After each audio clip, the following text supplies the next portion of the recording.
எல்லா டீமும் பவர் பிளேல இவ்வளவு ரன் 70 அடிக்கணும், 90 அடிக்கணும், 80 அடிக்கணும், அட்லீஸ்ட் 65 70 அடிக்கணும் அப்படிங்கிற ஒரு பிளான்ல ஆடி எல்லாருமே சக்சீட் ஆறாங்க. பட் சிஎஸ்கேல முடியல. அஸ்வின் வந்து பவர் பிளேல யூஸ் பண்ணச்சே 18 ரன் 20 ரன் கொடுக்குறாரு ஃபர்ஸ்ட் ஓவர்ல. அப்புறம் 2 ஓவர் போடுறாரு, திருப்பி 4th ஓவர் போடுச்சே திருப்பி சொதப்பிடுறாரு. நாகர்கோட்டிங்கிற 140 142 ஸ்பீடெல்லாம் போடுறவரு தான் அவரு. பட் அவர் என்ன ஃபார்ம்ல இருக்காரு, அவருடைய ஃபிட்னஸ் என்னன்னு நமக்கு ஒன்றும் தெரியல. செலக்ஷன் ஆஃப் ஷார்ப்பா பண்ணி டீமை நல்லா மோட்டிவேட் பண்ணி இந்த 6வது மேட்ச் ஜெயிச்சே ஆகணுங்கிற ஒரு குறிக்கோளோட ஆடி ஜெயிக்கணும். இனி வீட்லயே பானிபூரி செய்யலாம் எல்லாரும். Aachi panipuri kit. Summer holidays வந்தாச்சு, நம்ம ஜிடி ஹாலிடேஸும் வந்தாச்சு. GT holidays, south India's #1 travel brand. எனக்கு நான் பங்கு போகணுமா, மெயின்டெனன்ஸா, இஎம்ஐயா இல்லை பார்க்கிங் தான் பிரச்சனையா? Bhaskar is always on right track. That is why fast track taxi அப்போ உடனே டவுன்லோட் பண்ணுங்க. சார் வணக்கம் சார். வணக்கம் ஃப்ராங்க்லின், how are you? நல்லா இருக்கு சார். நல்லா இருக்கேன். நீங்க எப்படி இருக்கீங்க? Fine, thank you. சொல்லுங்க. நாளைக்கு பெரிதும் எதிர்பார்க்கிற மேட்ச் சேப்பாக்ல 4th match CSK versus Kolkata. நிறைய எக்ஸ்பெக்டேஷன். ஏன்னா சென்னை ரொம்ப 5க்கு ஒரே ஒரு வெற்றியில இருந்திருக்கும் போது ஆடியன்ஸ் நிறைய பேர் சென்னை கம்பேக் கொடுக்கணும்ன்ற ஒரு கொஸ்டின் வந்து எழுந்துகிட்டு இருக்கு. ஸோ சென்னையில நடக்குது. நீங்க எப்படி பாக்குறீங்க இந்த மேட்ச் எப்படி இருக்க போகுது சார்? இல்ல, ரொம்ப ரொம்ப வருத்தமாவும் இருக்கு, ரொம்ப கவலையா இருக்கு. நம்ம வந்து இப்ப நம்ம கமெண்ட்ரி கொடுக்கறோம், நம்ம அனாலிசிஸ் பண்றோம், நம்ம வந்து நியூட்ரலா இருக்கோம். அதை தாண்டி நம்ம வந்து சிஎஸ்கே டீமை எப்படி நம்மளே எவ்வளவு பெரிய ஃபேனா இருந்திருக்கோம். நீங்களும் இருப்பீங்க, நானும் இருப்பேன், நம்ம காமெண்டேட்டர்ஸ், அனலிஸ்ட் எத்தனையோ பேர் இருக்காங்க. எல்லாருக்குமே சிஎஸ்கே மேல ஒரு பெரிய ஒரு பற்றுதல், பாசம் இருக்கு. அந்த டீம் இப்படி ஒரு டிசப்பாயிண்டிங் பர்ஃபார்மன்ஸா ஒரு 5 மேட்சா அப்படி ஆடுறது வந்து நமக்கு ரொம்ப கவலையை கொடுக்கறது. இது வந்து நாளைக்கு எப்படியாவது நாளைக்கு வந்து ஒரு பெரிய ஒரு டேர்னிங் பாயிண்ட், ஒரு பெரிய சேஞ்சை கொண்டு வரணும், கொண்டே வந்து ஆகணுங்கிற கட்டாயத்துல இருக்காங்க சிஎஸ்கே.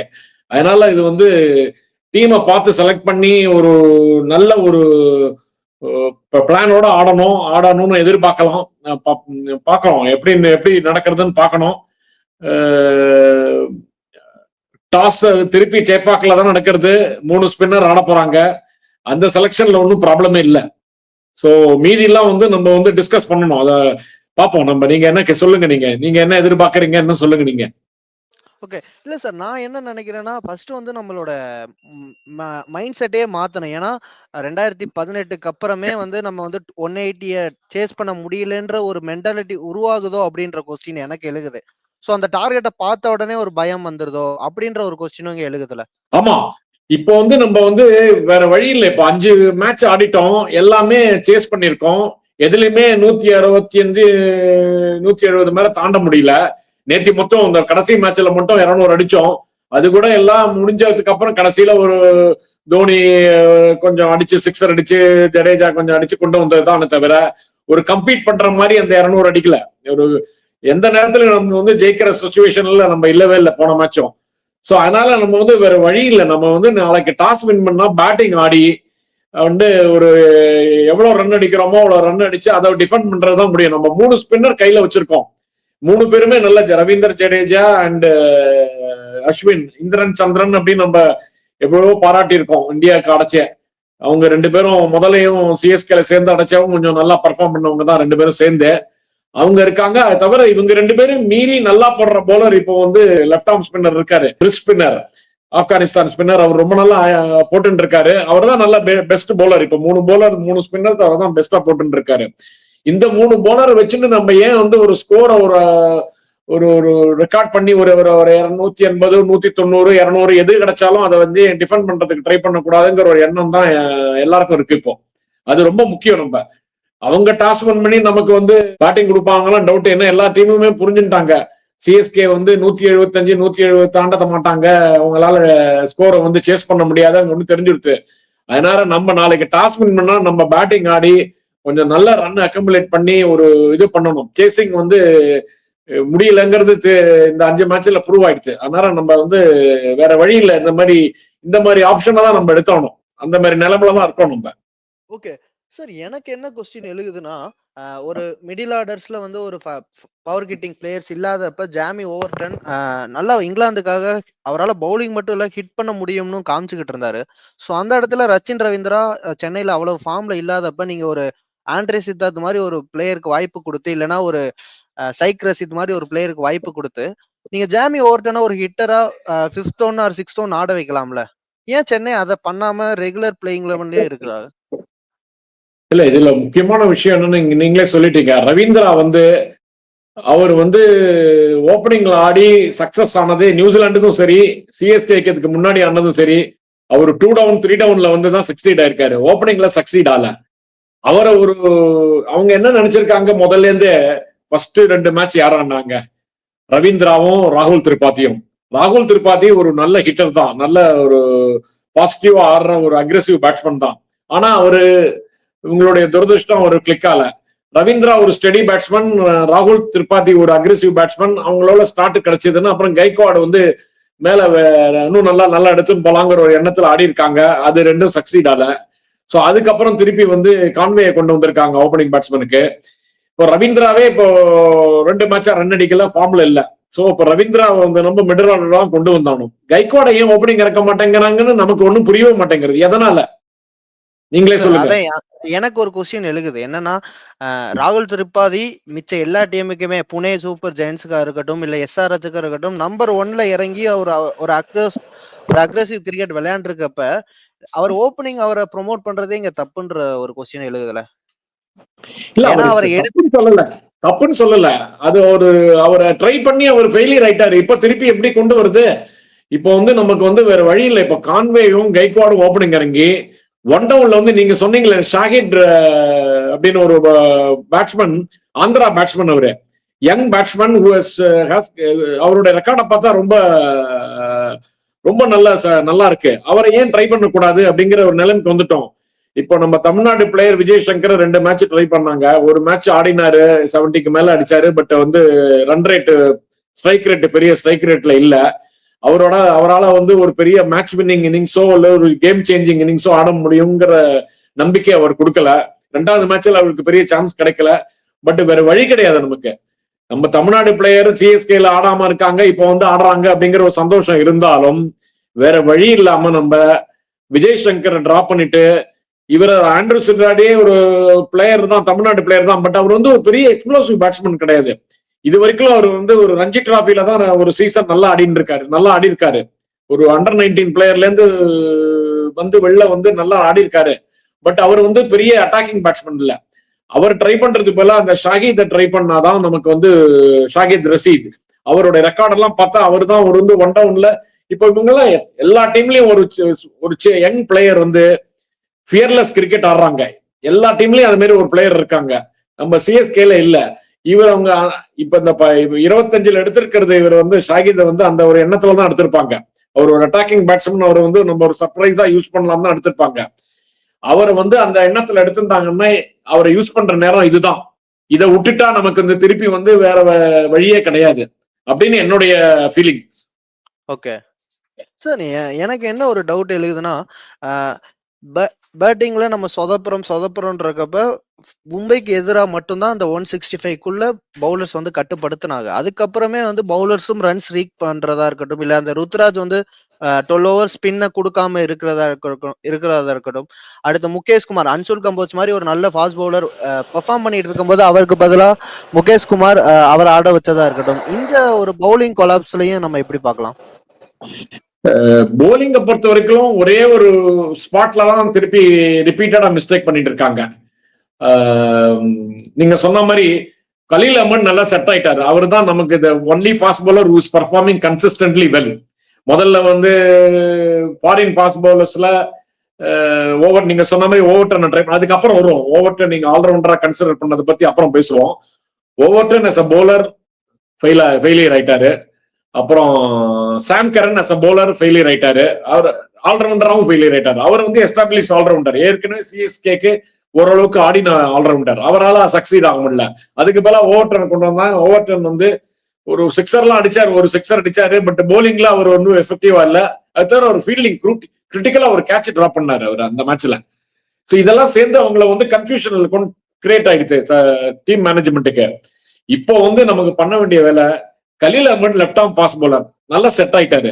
எதுக்கு இன்னொரு left arm bowler Mukesh Choudhary கொண்டு வந்தாங்கன்னு எனக்கு உண்மையே புரியவே இல்லை. எந்த லாஜிக்ல கொண்டு வந்தாங்கன்னு தெரியல. நீங்க சொன்ன மாதிரி காம்போஜ் தான் கொண்டு வந்திருக்கணும். காம்போஜ் வந்து ஒரு நல்ல ஒரு 2 சீசனா டொமஸ்டிக்ல ரொம்ப நல்லா ஆடிட்டு இருக்காரு. ஏற்கனவே இந்தியன் டீம் ஏ டீமுக்குலாம் வந்துட்டாரு அவரு. துபாயில போய் இது ஆனாரு, ஒரு டோர்னமெண்ட்ல செலக்டட்.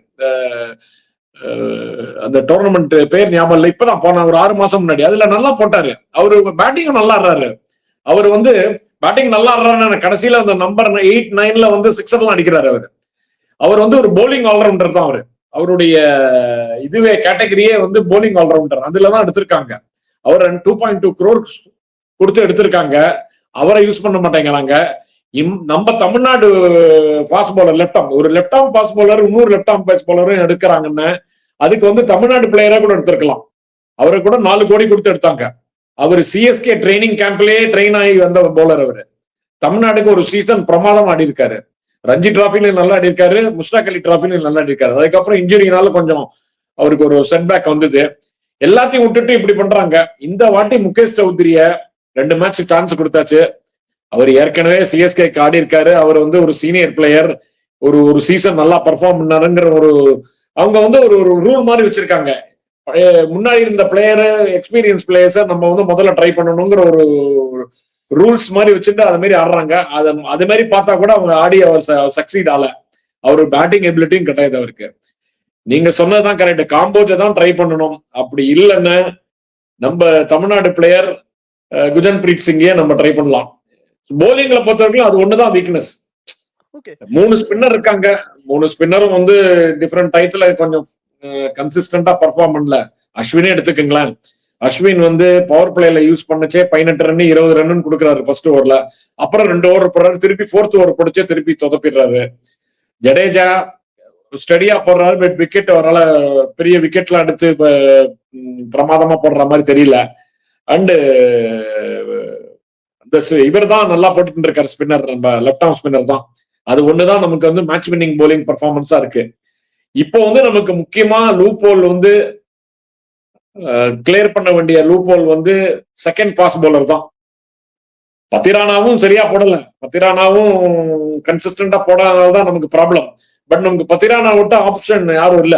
ஃபாரின் ஃபாஸ்ட் பவுலர்ஸ்ல எல்லிஸ் ஒரு மேட்ச் ஆடினாரு, ஓகே சுமாரா போட்டாரு. பட் அவர் பத்திரானா ரீப்ளேஸ் பண்ற அளவுக்கு திறமை இருக்கான்னு தெரியல. ஓவர்டன் ஒரு மேட்ச் ஆடினாரு, அவர் போலிங் சுமாரா தான் போட்டாரு. Sam Curran is complete failure both in bat and ball. So நமக்கு இருக்கிற ஆப்ஷன்ல வேற வழி கிடையாது, இப்படிதான் பண்ணியாகணும். அந்த முகேஷ் சௌத்ரியை டிராப் பண்ணிட்டு கோர்ஸ் இன்னொருத்தர் கூட இன்னொரு ஃபாஸ்ட் பவுலர் இருக்காரு நம்ம டீம் காரணவர், அவர் பேரு நாகர்கோட்டிங்கிற ஒரு 140 142 ஸ்பீடெல்லாம் போடுறவர் தான் அவரு. பட் அவர் என்ன ஃபார்ம்ல இருக்காரு, அவருடைய ஃபிட்னஸ் என்னன்னு நமக்கு ஒன்றும் தெரியல, யாருக்குமே ஒன்றும் தெரியல. ஸோ இந்த 2 பவுலர்ஸ்ல யாராவது முகேஷ் சௌத்ரி ரீப்ளேஸ் பண்றதா நமக்கு ரொம்ப முக்கியமான சேஞ்சா இருக்கணும்னு நான் எதிர்பார்க்கிறேன். ஓகே சார், கடைசி 2 கொஸ்டின் கேட்கணும்னு நினைக்கிறேன். இந்த வருஷம் ஐபிஎல் எப்பயுமே சென்னை வந்து ஃபீல்டிங்ல அவங்களோட பெஸ்ட்டை கொடுத்துக்கிட்டு இருந்தாங்க.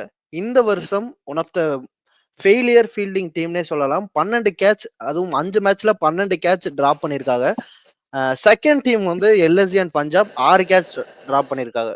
ஸோ அதுலயே நமக்கு டிஃப்ரெண்ட் தெரியுது அந்த 6 கேட்ச் எவ்வளவு பெரிய இதா இருக்கும்னு. ஸோ ஃபீல்டிங்ல ஏன் இவ்வளவு சொதப்புதல் சார்?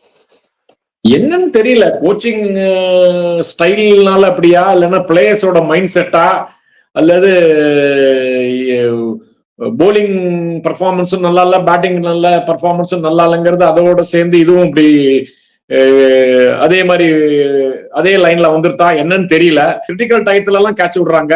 அவங்க கேட்ச் விடுற பிளேயர்ஸுக்கு பேட்ஸ்மேன் எல்லாம் நல்லா ரன் அடிக்கிறாங்க. அண்டு இது நல்ல கேட்ச் வந்து நல்ல கேட்ச் பிடிக்கிற ஃபீல்டர்ஸ் எல்லாம் கேட்ச் விட்டு இருக்காங்க, அதுவும் கன்சிஸ்டன்டா. இது வந்து ஒரு இது வந்து அவங்க டீம் கோச்சிங்ல அவங்க டீம் மேனேஜ்மெண்ட் டிஸ்கஸ் பண்ணி தான் சார்ட் அவுட் பண்ணியானோம். we cannot bring any new players, we cannot bring any new இது வந்து இவங்க பிளேயர்ஸ், கேப்டன், கோச் எல்லாரும் பிளேயர்ஸ் பேசி அவங்கள மோட்டிவேட் பண்ணி நல்ல ஷார்ப்பா இருக்க சொல்லணும், ஃபோக்கஸா இருக்க சொல்லணும். அது ஒரு முக்கியமான விஷயம் தான். இது ஃபீல்டிங்னாலேயும் ஒரு பெரிய ப்ராப்ளம் தான் சிஎஸ்கேக்கு. நீங்க கரெக்டா தான் சொன்னீங்க. இன்னொரு விஷயம், பவர் பிளேல எல்லா டீமும் பவர் பிளேல இவ்வளவு ரன் 70 அடிக்கணும், 90 அடிக்கணும், 80 அடிக்கணும், அட்லீஸ்ட் 65, 70 அடிக்கணும் அப்படிங்கிற ஒரு பிளான்ல ஆடி எல்லாருமே சக்சீட் ஆறாங்க. பட் சிஎஸ்கேல முடியல. நான் பார்த்த வரைக்கும் மேபி ஸ்டாட்டிஸ்டிக்ஸா நான் பார்க்கல. பவர் பிளேல சிக்ஸரே அடிச்சது இல்ல சிஎஸ்கே இந்த 5 மேட்ச்ல. இன்ஃபேக்ட் ஃபர்ஸ்ட் 6 10 ஓவருக்கு அப்புறம் தான் சிவம் துபே தான் அடிக்கிறாரு. அவரும் வந்து தடை மாதிரி ஒரு சிக்ஸர் அடிக்கிறாரு. அப்புறம் இன்னொரு சிக்ஸர் அடிச்சு கீழே விக்கெட் விழுந்துடுறது. கடைசியில திருப்பி சிக்ஸர் அடிக்கிறது தோனி தான். பழைய தோனி தான் வந்து சிக்ஸரே 2-3 சிக்ஸர் அடிச்சிருக்காரு இந்த மேட்ச். ஒவ்வொரு இதுலயும் சிக்ஸர் அடிக்கிறதுக்கு ஆளே இல்லாத மாதிரி இருக்கு இப்போ பவர் பிளேல. அதுவும் 60 ரன் 65 ரன் டார்கெட் வச்சுன்னு அடிக்கணும். அதுக்கு கைக்வாட் ஓப்பனிங் இறங்கினாதான் முடியும். ஏன்னா Gaikwad is proven opening batsman for CSK. So அவர் சிக்ஸர் அடிக்கட்டாலும் வரிசையா 4 அடிப்பாரு. அதுவும் அசால்ட்டா கேஷுவல் அடிப்பாரு. ஸோ நமக்கு வந்து முக்கியமா பேட்டிங் ஆர்டர் சேஞ்ச் பண்ணணும். அண்ட் போலர்ல செகண்ட் ஃபாஸ்ட் போலரை புது போலரை ட்ரை பண்ணணும். காம்போஜ் ட்ரை பண்ணணும், இல்லைன்னா நாகர்கோட்டையை ட்ரை பண்ணலாம், இல்லைன்னா Chaudhary 2 left arm fast bowler இந்த top is not going to be useful for CSK. அது ப்ரூவ் ஆயிடுச்சு. திருப்பி இன்னொரு மேட்ச் ட்ரை பண்ணாங்கன்னா அது போல ஒரு முட்டாள்தனம் எதுவுமே இருக்க முடியாது.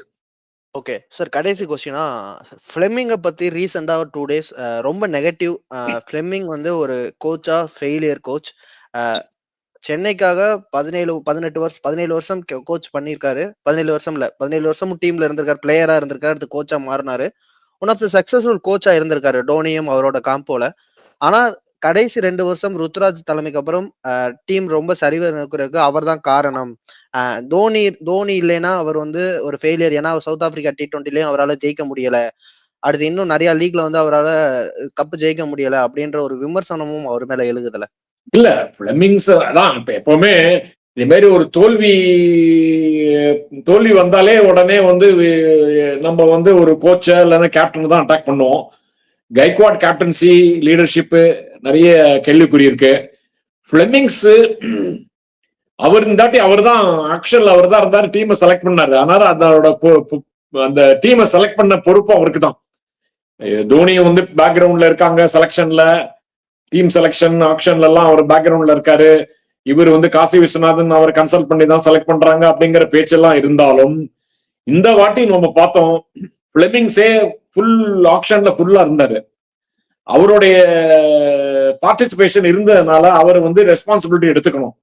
ஸோ செலக்ஷன் எடுத்திருந்தாலும் சரி, அதாவது ஸ்குவாட் எடுத்திருந்த செலக்ஷனா இருந்தாலும் சரி, இப்போ எடுத்த 11 இந்த 5 மேட்சா எடுத்த 11 இருந்தாலும் சரி, கேப்டனுக்கும் கோச்சுக்கும் தான் பொறுப்பு அதிகமா இருக்கு. ரெஸ்பான்சிபிலிட்டி இவங்க 2 பேருக்கு தான்.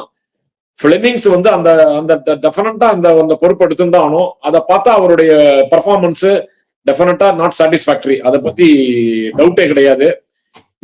இவங்க வந்து டெஃபினட்டா வந்து செலக்ஷன் ஆஃப் ஷார்ப்பா பண்ணி டீமை நல்லா மோட்டிவேட் பண்ணி இந்த 6வது மேட்ச் ஜெயிச்சே ஆகணுங்கிற ஒரு குறிக்கோளோட ஆடி ஜெயிக்கணும்.